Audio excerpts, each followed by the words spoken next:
ભીષણ ગરમીના ટોર્ચર માટે ગુજરાત ફરી રહે તૈયાર। કાલથી રાજકોટ, કચ્છ, બનાસકાંઠા અને સાબરકાંઠામાં યલો એલર્ટ। અમદાવાદમાં ગરમીનો પારો જઈ શકે 43 ડિગ્રીને પાર।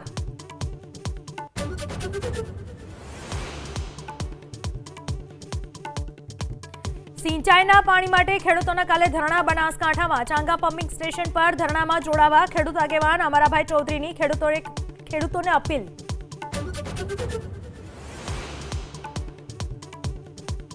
હેરોઇનના જથ્થા સાથે હોટલનો સંચાલક ઝડપાયો। કચ્છના ભચાઉમાં શિકારપુર પાસેથી 6,25,000ના હેરોઇન સાથે પંજાબના બદવિંદરસિંહને એસઓજીએ ઝડપ્યો।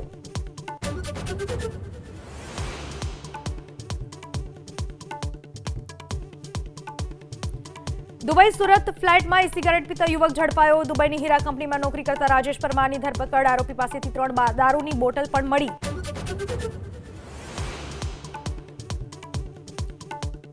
અમદાવાદના સરસપુરમાં રણછોડરાયજી મંદિરનું કરાશે સમારકામ। આ વર્ષે મંદિરની જગ્યામાં 12 ફૂટનો કરાશે વધારો। મંદિરમાં 100 લોકોની એકસાથે ઉભા રહી શકે તેવું કરાશે આયોજન।